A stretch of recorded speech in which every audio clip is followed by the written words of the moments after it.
Assalamualaikum warahmatullahi wabarakatuh. Perkenalkan, nama saya Anwar, NIM saya 2892050060. Saya dari Prodi Manajemen. Tujuan saya membuat video ini untuk melakukan ujian tengah semester Manajemen Keuangan dengan dosen pengampu Bapak Dermawan MM. Saya di sini akan menjelaskan tentang laporan keuangan. Pengertian laporan keuangan. Pengertian laporan keuangan menurut PSK nomor 1 yang telah direvisi dan disahkan pada tanggal 26 Juni 2019 serta berlaku efektif 1 Januari 2021 adalah suatu penyajian terstruktur dari posisi keuangan dan kinerja keuangan suatu entitas. Menurut standar akuntansi keuangan ada 5 jenis laporan keuangan pokok, yaitu yang pertama, laporan laba rugi atau disebut dengan income statement atau statement of profit or loss. Yang kedua, raca atau laporan posisi keuangan tersebut dengan statement of financial position atau balance sheet.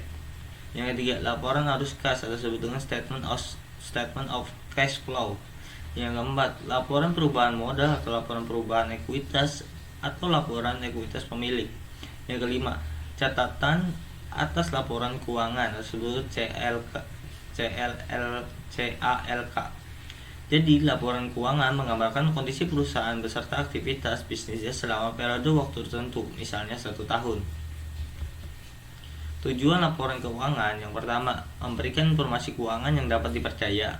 Yang kedua, memberikan informasi keuangan untuk membantu para pemakai laporan keuangan dalam estimasikan potensi perusahaan dalam menghasilkan keuntungan. Yang ketiga, mengungkapkan keterkaitan informasi lain dengan laporan keuangan seperti kebijaksanaan akuntansi yang digunakan perusahaan, aktivitas pembelanjaan, dan penanaman. Jadi secara ringkas, tujuan laporan keuangan adalah memberikan informasi tentang aktivitas perusahaan selama periode pembukuan untuk yang pertama manajemen perusahaan, yang kedua pemilik, yang ketiga investor, yang keempat pemerintah perpajakan. Tujuan kualitatif laporan keuangan: yang pertama relevan. Relevan artinya adalah kemampuan informasi yang tersaji dalam financial statement untuk membantu unsur dalam membedakan beberapa alternatif keputusan sehingga unsur dapat dengan mudah menentukan pilihan.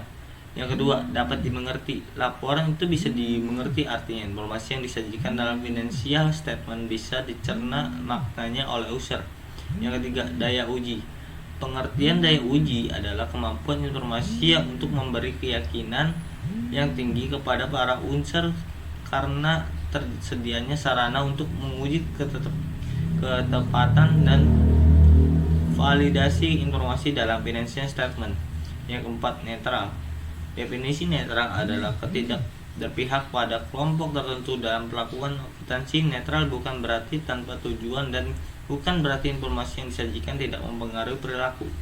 Yang kelima, tepat waktu. Artinya tepat waktu adalah tersedianya informasi bagi pembuat keputusan pada saat dibutuhkan sebelum informasi tersebut kehilangan powernya untuk menjadi pertimbangan dalam pengambilan keputusan. Yang keenam, daya banding. Memiliki daya banding adalah unsur tambahannya menjadikan informasi dan financial statement bermanfaat. Yang ketujuh, lengkap.